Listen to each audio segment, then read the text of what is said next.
সোমালিয়ার জলদস্যু কবলমুক্ত জাহাজ এমভি আবদুল্লার ২৩ নাবিক আজ কক্সবাজারের কুতুবদিয়া থেকে চট্টগ্রামে পৌঁছাবেন। তাদের এমভি জাহানমনির নামে নামকরণ করা জাহানমনি ৩ জাহাজে চট্টগ্রামে নেওয়া হবে। ২ মাসেরও বেশি সময় পর সোমবার দেশে ফেরে জাহাজ এমভি আবদুল্লাহ। সন্ধ্যায় ২৩ নাবিককে নিয়ে কুতুবদিয়ায় নোঙর করে জাহাজটি। জোয়ার অনুকূলে থাকায় নির্ধারিত সময়ের আগেই সেখানে পৌঁছায় এমভি আবদুল্লাহ। এর আগে মোজাম্বিক থেকে কয়লা নিয়ে সংযুক্ত আরব আমিরাতে যাওয়ার পথে ১২ মার্চ ভারত মহাসাগরে সোমালিয়ার জলদস্যুদের কবলে পড়ে জাহাজটি। প্রায় ১ মাস পর জিম্মি দশা থেকে মুক্ত হয় জাহাজটি।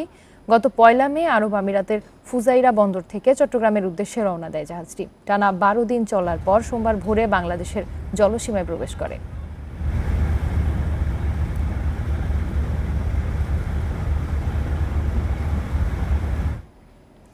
এ নিয়ে আরো জানাতে চট্টগ্রাম থেকে যুক্ত হচ্ছেন সহকর্মী আহসান রিটন। রিটন, গতকাল এমভি আবদুল্লাহ দেশে পৌঁছায়, আজ চট্টগ্রামের উদ্দেশ্যে যাওয়ার কথা, সেক্ষেত্রে কখন পৌঁছাতে পারে আর নাবিকেরা কি বলছেন এ বিষয়ে একটু বিস্তারিত জানাবেন।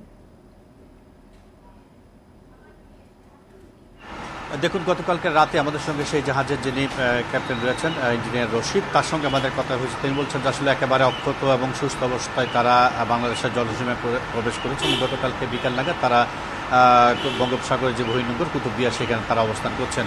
তো তারা আসলে বাংলাদেশ জলসীমায় প্রবেশ করার পর আমরা আসলে দেখেছি তাদের পরিবারের মধ্যে গত কয়েকদিন ধরে যে আনন্দের বন্যা বইছিল সেটির মাত্রা আরও বেড়েছে এবং যারা সেই জাহাজে যে সমস্ত নাবিক রয়েছেন, কর্মকর্তা রয়েছেন, তারা সবাই বলছেন যে আসলে প্রায় ২ মাস পর তারা তাদের প্রিয়জনদের সঙ্গে মিলিত হওয়ার জন্য এখন সব ধরনের প্রস্তুতি তাদের হয়েছে এবং তাদেরকে আনার জন্য জাহানমনি ৩ নামে একটি জাহাজ ইতিমধ্যে কুতুবদিয়ার উদ্দেশ্যে রওনা হয়েছে এবং সেটি পৌঁছে গেছে।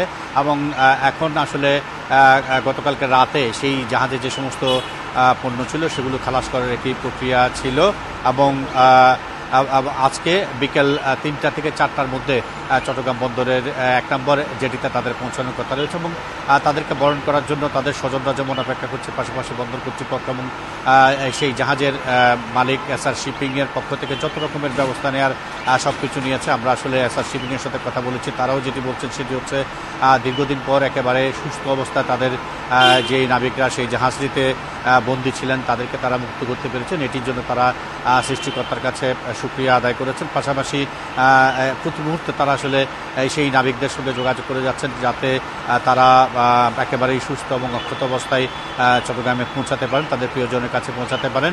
আপনি জানেন যে আসলে গত ১২ মার্চ সোমালিয়ায় জলদস্যুদের হাতে এই জাহাজটি আসলে সোমালিয়ার জলদস্যুদের হাতে এই জাহাজটি জিম্মি এবং বন্দী হয়ে পড়ে। পরে নানা দেন দরবার করার পর নাটকীয়তার পর গত ১৪ এপ্রিল তারা আসলে জলদস্যুদের হাতে মুক্তি পান এবং তারপর থেকে আসলে তাদেরকে দেশে আনার যে প্রক্রিয়া সেগুলো চলছিল এবং অবশেষে গতকালকে তারা বাংলাদেশের জলসীমায় প্রবেশ করে। এই মুহূর্তে তাদেরকে আসলে তাদের প্রিয়জনদের কাছে ফিরিয়ে আনার জন্য চট্টগ্রাম বন্দরের ১ নম্বর জেটিতে এক ধরনের বলা যেতে পারে যে আনন্দ চলছে। আর বন্দর কর্তৃপক্ষ এবং এসআর শিপিং এর পক্ষ থেকে বিকেলে পৌঁছানোর কথা রয়েছে, সেক্ষেত্রে এসআর শিপিং কর্পোরেশনের পক্ষ থেকে কোনো ধরনের আয়োজন বা অনুষ্ঠানের ব্যবস্থা করা হয়েছে কিনা এই বিষয়ে কিছু জানতে পেরেছেন?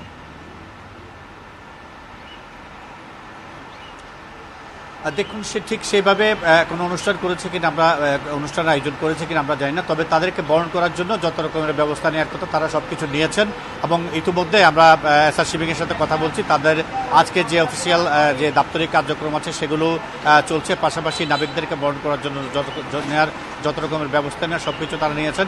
পাশাপাশি প্রতিটি নাবিকের পরিবার, বিশেষ করে যারা চট্টগ্রামের বাসিন্দা, যাদের চট্টগ্রামের বাসাবাড়ি রয়েছে, তাদের পরিবারের পক্ষ থেকে আসলে তাদেরকে বরণ করার জন্য যত রকমের ব্যবস্থা নেওয়ার কথা সব কিছু তারা নিয়েছেন।